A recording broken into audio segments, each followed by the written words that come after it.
Was that vehicle stopped by the police today? Yes, it was. Who was driving the vehicle? Joseph Guerrero.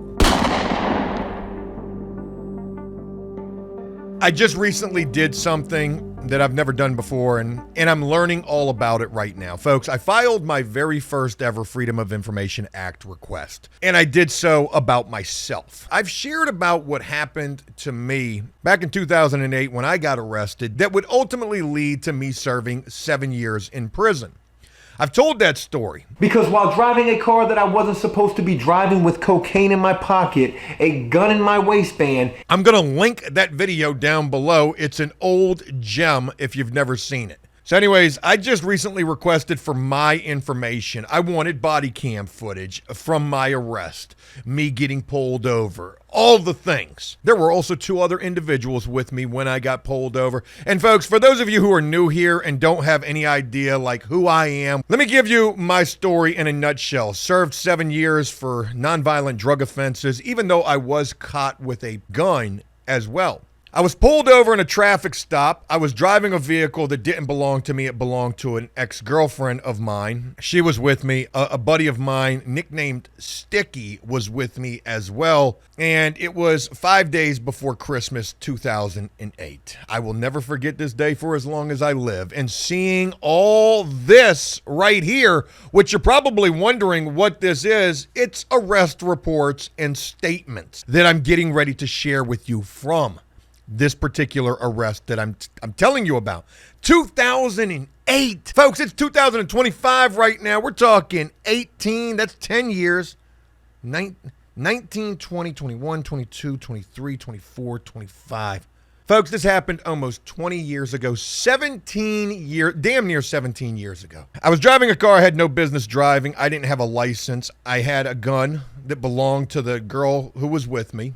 It was a legal, licensed, registered gun that she owned. I was just having it, because Joe wanted to be in the streets so bad. We had just got done scoring a piss poor 1/4 ounce of blow. We were on our way back from the slums, and I say the slums because I actually live in that city where we scored from. Going to where I was staying at the time in some podunk country town called Gloucester County. I was arguing with somebody on the phone. I'll never forget this for as long as I live. They owed me like $5. And I was like, man, if you don't pay me that money, I swear I'm coming to get you. And with the more angry that I got over that $5, the more I guess my foot just kind of pressed down on the accelerator. And we were on a secondary road. Speed limit was 45. And I blew past 3 police officers, 3 police cars sitting on the side of the road. I shot right past 3 cops sitting on the side of the road. And as I shot past them on the phone, I kind of looked and I said, that's 3 cops right there. Undoubtedly doing Christmas quota traffic stops. And boy, were they about to get the bag off of me. The dope bag, as well as other things. All of a sudden, the police are behind me with their lights on, and I attempt to flee a little bit, but not even really. I tried to speed up and get around the car, and then once I realized there was just no getting away from the police, I would end up pulling over. The gun was in my waistband. I took that off of me. I gave it to the girl, and then I gave her a bag of fake shrooms, and I gave her the cocaine. Because my game plan is to send her to the hospital. I'm sending her to the hospital. I've done this before, and I know I sound like scum of the earth sharing this with you, but I'm not doing so to obviously make myself look any better. When you get arrested, a lot of times it's ugly. It's shitty. And in my particular case, it was all the things. So I'm giving her all of this, and we had gone through this before. Matter of fact, I think I did this with her before. Sent her to the hospital when the police came up on the car saying she was having a C-section and she needed to get to the hospital. Police called the ambulance immediately. Ambulance came and got her, took her away, brought the canine out. There's no drugs in the car to my knowledge, officer, and we were good to go. I get pulled over. I throw my arms out the window. Hey, I'm not even supposed to be driving the car, but this girl, she's having a miscarriage. I got to get her to the hospital right now. Police ain't going for it. They're like, freeze, put your hands on the steering wheel. I'm like, oh shit. They eventually call the ambulance after I'm begging them to do so. Ambulance comes, takes her away. Now I'm not so worried, even though the gun is still in the car. I know it. She put it underneath of her seat. It was her gun. She was licensed to hold it, all of that. But I'm still not thinking about anybody else taking these charges except for me. And by me sending her to the hospital with all of the drugs, I'm okay taking the gun charge. I know it's over for me at this point. There's nothing that's going to save me. I'm going to prison. But for how long I'm going to prison, that's what I'm calculating in my head. I'm a nonviolent felon at this point. I'm going to take a gun charge, but as a nonviolent felon in a state that has what is referred to as Project Exile, that's only going to yield me an additional 2.5 years. At least that's the math that I was calculating. If I had been a violent felon, it would have been an additional 5 years plus whatever additional charges came along with it. Robbery, use of a firearm in commission of a robbery. Those are just a couple of examples. Thank God we weren't near a school zone. A school zone would have compounded this with another 10-piece. And mind you, Project Exile is going to be very important to this story because it's not just about being a felon caught with a gun. There's all sorts of enhancements, like being a felon caught with a gun, caught with drugs, also with possession to distribute. Unfortunately, I would end up with all of those charges. They leave us in the car. The girl's gone, so it's me and the guy in the back seat, Sticky. They bring the K9. K9 pulls up. Run the K9 around the car. K9's jumping all over the car. We already know the K9 got a hit. How can you trust that though, right? Like how can you not even think for a second that a K9 officer ain't just going to yank on the collar and make Sparky jump, whatever the case is. But I've talked about that in the past and I won't bore you to death. Real quick, I'll just tell you. How do they prove that a K9 is a resourceful bit of evidence? Because when they put a K9 officer on the stand, as I would learn in my trial, first thing they start talking about is all of the training that Sparky has. He trains twice a week. He's led to the apprehension of 49 kilos. Yeah, they're going to trust Sparky. K9 hits, then they pull us out of the car. They pull me out of the car. I already know the gun's in the car, so I'm taking that charge. They put me at the back of the car, put my hands on the hood, and they start searching my pockets. They pull the cocaine out of my pocket. I am not happy about this because I thought that I gave it to the girl, but everything happened so fast. Shit, now I've got the cocaine, 7 grams, all in one bag. There's scales in the car too, so I'm definitely getting possession with intent to distribute. And then add the gun as well. So I wrestle with the police a little bit. They end up putting me in the back of the squad car. And they come up to the window trying to play good cop with me. They're like, hey man, it ain't that big of a deal. I'm slamming my head into the freaking plexiglass because I know they're going to find the gun. And this is just going to get even worse for me. They're like, look, it's not even that big deal. Just make a phone call. Get us another one. Well, what is it anyways? Just a little 1/4 ounce of blow? Man, they knew exactly what it was. I'm like, I ain't making no phone calls. So they leave. They go continue to search the car. The gun was right underneath of the passenger side seat. I don't know why it took the police like an hour to find this. But maybe it just seemed like it was an hour. It seemed like forever. And then after that passed, all of a sudden, one of the cops would come back to the car, tapping the gun on the window, saying, you're screwed now, buddy. You're really screwed now. They put the other guy in the back of another police car, and then we immediately go to the hospital. We go to the hospital because at this point, the police, they're not dumb. They know that I must have sent the girl with something. They find out that I did. They take me out of the police car at the hospital because I've already taken the handcuffs and I've gotten them from my back underneath of my legs to my front. And they threatened to mace me because of that if I did it again. And then they search the police car and they find something, but I don't end up getting charged with that, which is diabolical. From the hospital, we end up at a police precinct where we're interrogated. Statements are taken. Mine, the guy Sticky's, and the girl. Her name was Christina. What I have in my hands right here are those statements. I'm getting ready to share them with you right now. I didn't know what either of their statements were. I'm going to share these with you guys here today. And before I even get to those, let me share with you what I received in this Freedom of Information Act request, requesting statements and any information in relation to my case, pictures, videos, anything. There are no pictures. There are no videos. But there are statements. And there's also this right here, this incident investigation internal copy. And I'm going to just skim through this because it's a lot of not important information. But they come down to what they actually seized, and that was the automobile, the scales, one set of scales, one cell phone, my cell phone, one firearm, a Jennings Bryco 380, the cocaine. It was .250, which is a quarter ounce. They also say the narrative is suspect were found in possession of cocaine and a firearm. One of the suspects was a convicted felon. That would be me. This is the reporting officer's narrative. The victim listed here is God bless it society.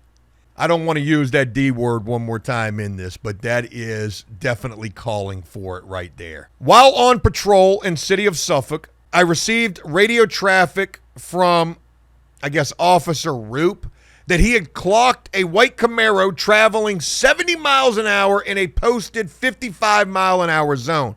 I thought the speed limit was 45. I pulled in behind the car on I-164 when it make a reckless movement from the far right lane to the far left lane exit ramp to 664 North. Again, I attempted to elude kind of quickly, but I lost interest in that.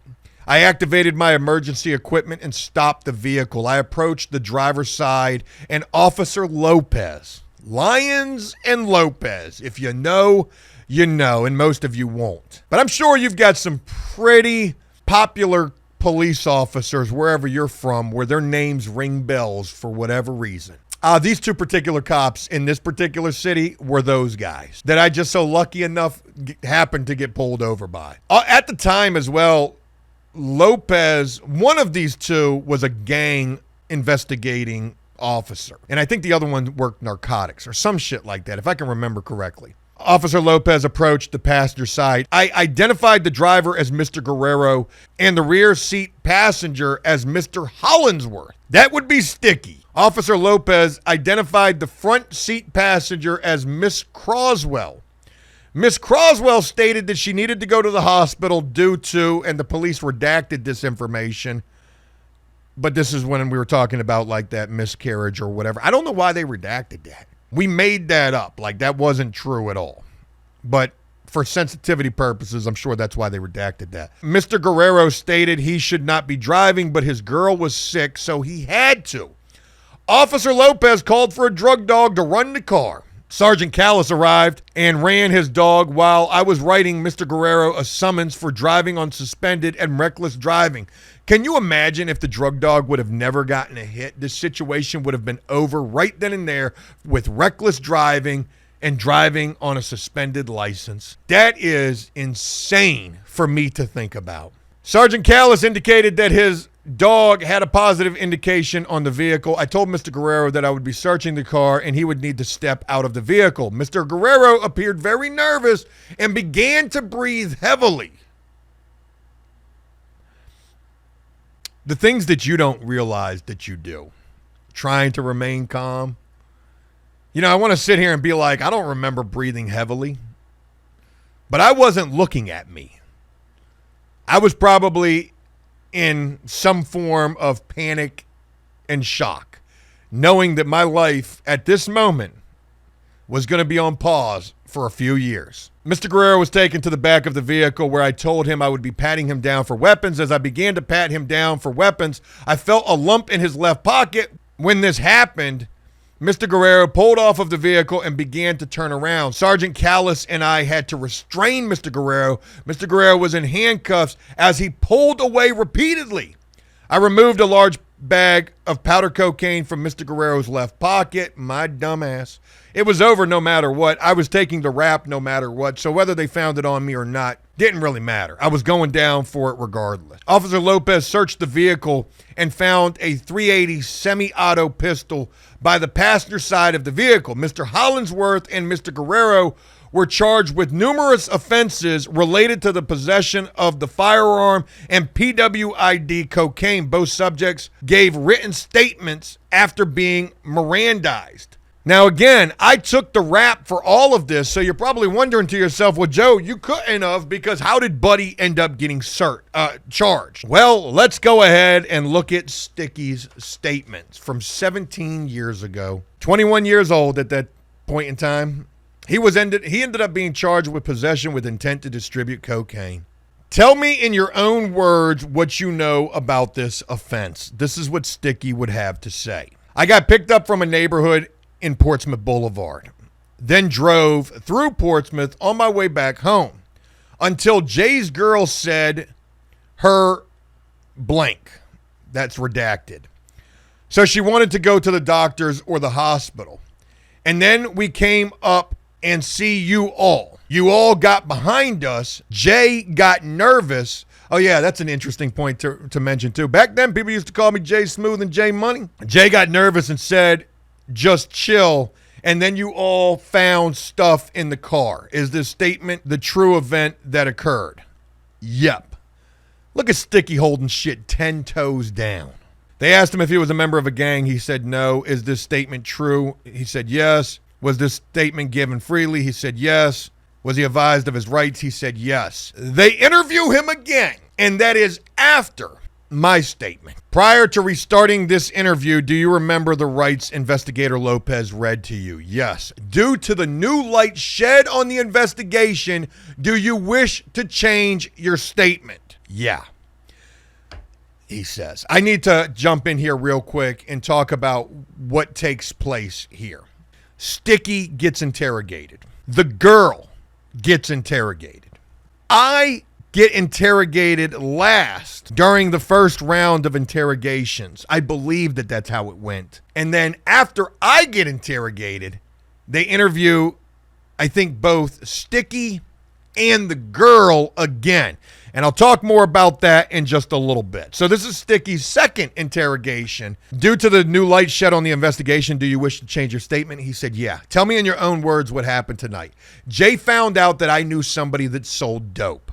He found out through other people that the dude sold dope and that I knew him. Jay asked me if I would introduce him to him. So I tried to introduce him, but the dude said he wouldn't F with him. Damn, that's kind of insulting. Can you imagine me back then acting like me now?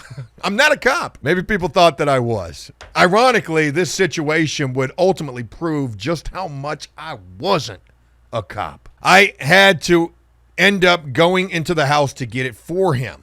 By this guy admitting what he just says right here, he has now given himself conspiracy, at the very least. We both went in the house. I went into the kitchen and he went into the back room. Jay said if I did it, then I could make some good money. So I did. These are damning statements this guy is making right here. Did you have the gun with you? I didn't know he had a gun in the car. I guess he brought it because he had a bunch of money. I didn't really have too much money. You're talking about a quarter ounce of blow back then, which I can't even remember what the street value or the purchase price of that even was. Maybe like, what? How much was that going for? Like $500, maybe? What kind of narcotic did you purchase tonight? Cocaine. How much cocaine? Like 5 or 6 grams. I'm not sure. I wasn't in the room when they talked about it. What were you getting out of the deal? Just money. Do you use cocaine? No, sir. Were you planning on selling the cocaine to make a profit? I wasn't planning on making money on none of it. I was just getting a little bit of money for hooking him up with the guy. Still conspiracy. When did you know about the gun? When you all found it. If you weren't there, would Jay have been able to buy the cocaine? Possible. Who called the narcotics dealer to set things up tonight?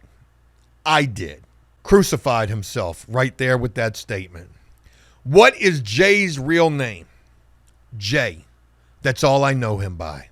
Is this revised statement true to the best of your knowledge and belief?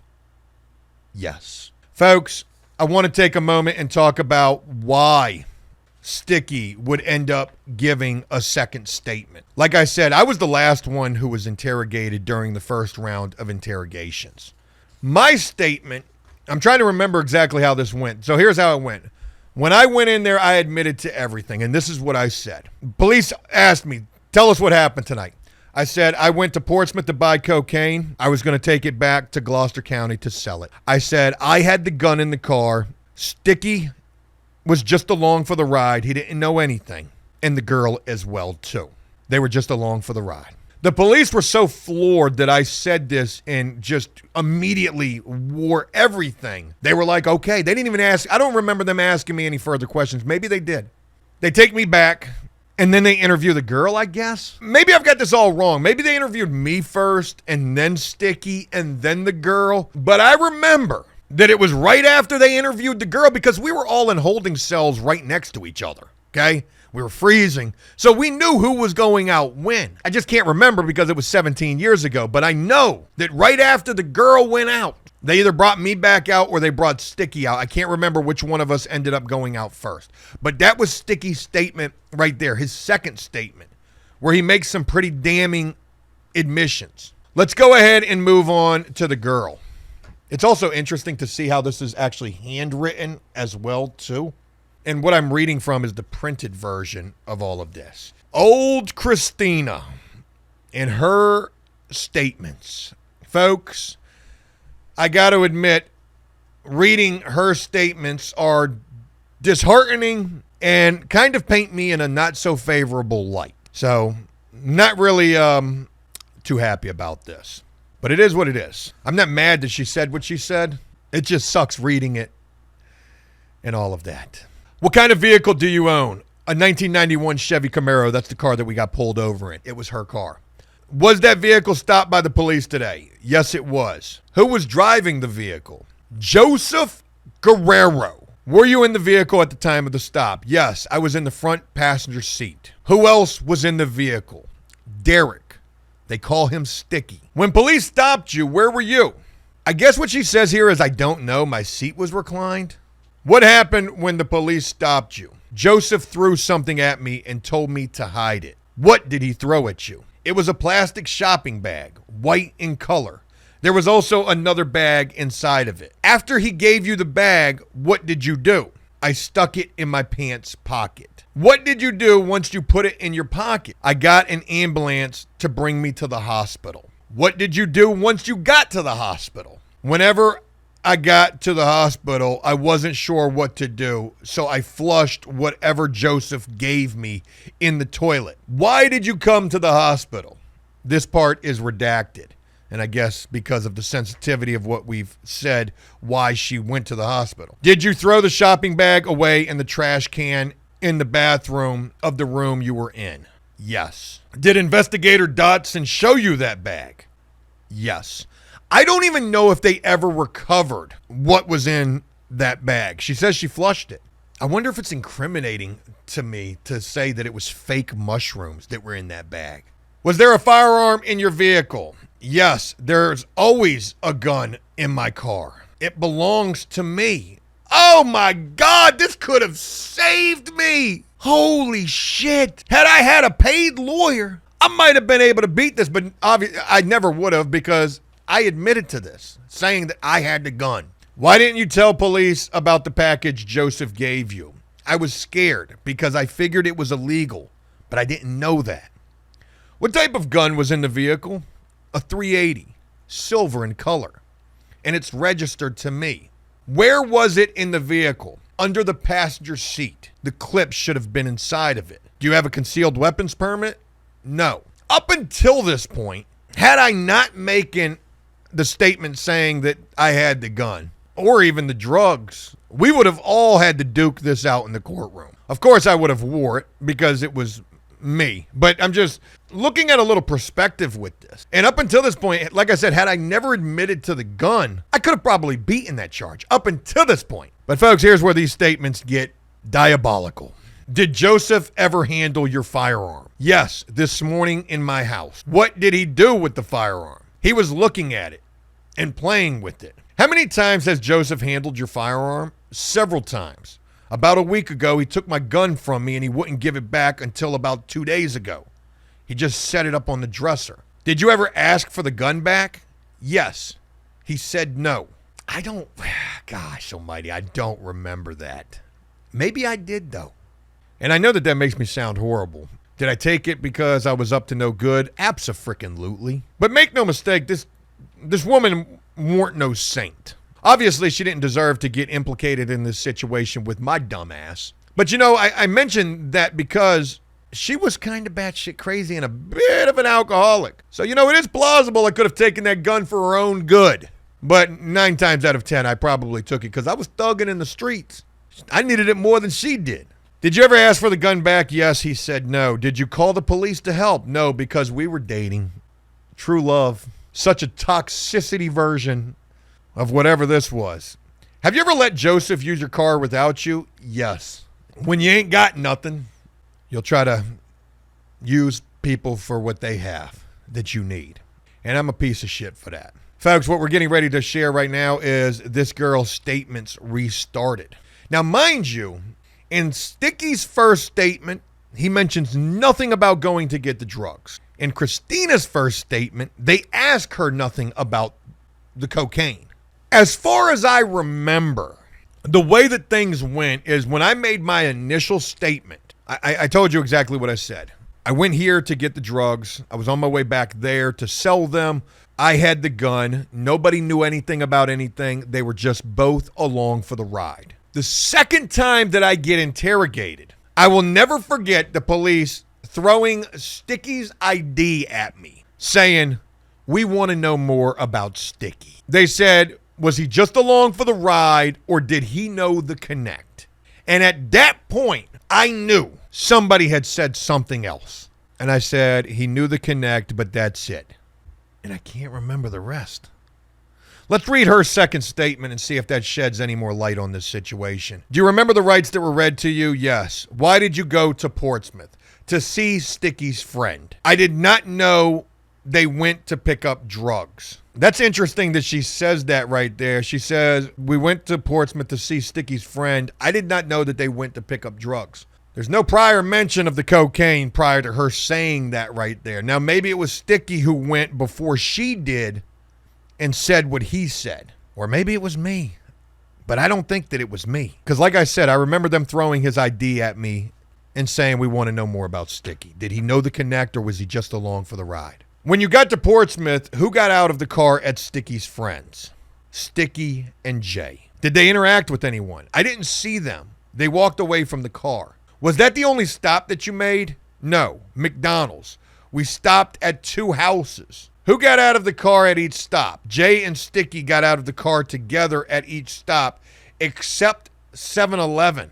I don't remember us making all of these stops that she's talking about, but again, this was 17 years ago. What occurred when the police pulled you guys over? Jay threw the bag at me and said, hide this. Then he put the gun under the seat. Were you going to the medical facility before you were pulled over? He said that he knew I was in pain and he would take me somewhere. Were you aware of the digital scales found in your vehicle? No. Have you ever seen Jay with digital scales? Yes. He threw some on the ground one time and broke them. Gosh almighty, it makes me sound like I had a bit of an anger problem. What do you mean I broke? These scales ain't working. That's not a gram. Have you ever seen him with dope before? No, except smoke pot before. You see, Joe was really about that life. The streets damn near killed me. On the previous statement taken by Investigator Dodson, did you lie to him about certain questions? Yes. Are you a member of a gang? If so, which one? No. Are these statements true? Yes. Were they given freely? Yes. After your Miranda rights? Yes. And folks, that's the end of her statements.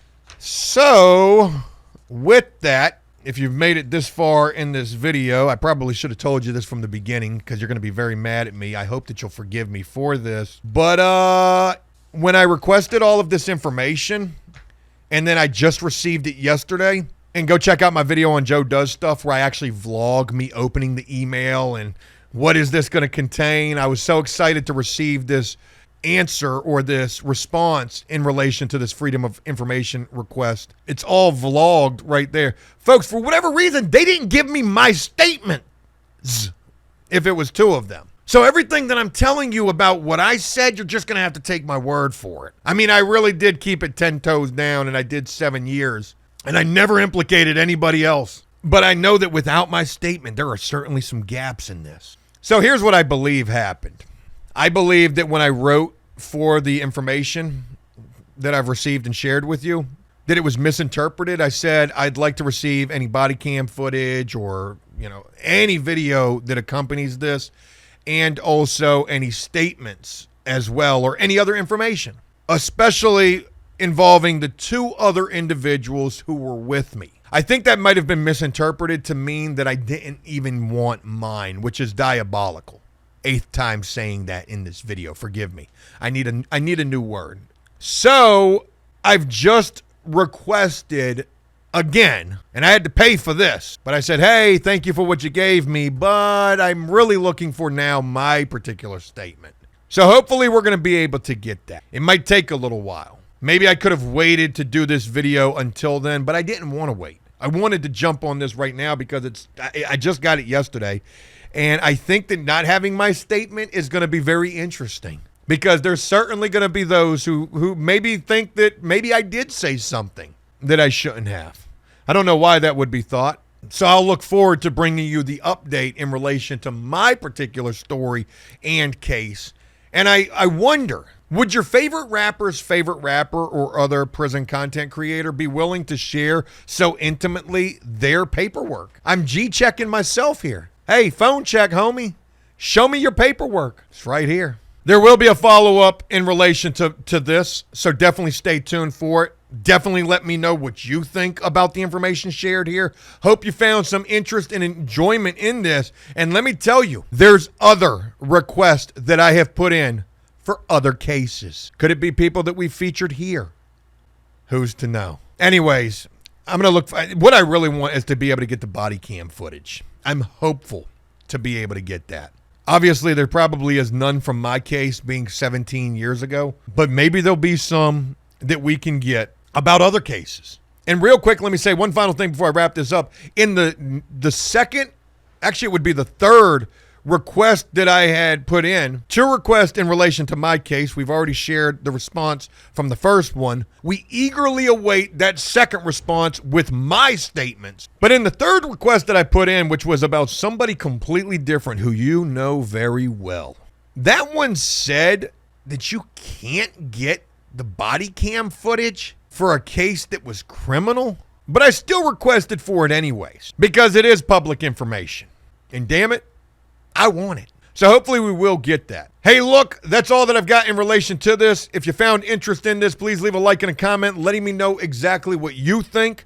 If you find yourself new here on After Prison Show, enjoying this content but not yet subscribed, please consider doing so and turning on bell notifications so that you never miss an upload from me. It would greatly be appreciated and also go a long ways to helping to support this channel. As always, until next time, enjoy life, the free world, never take a moment for granted, and make the most of every day.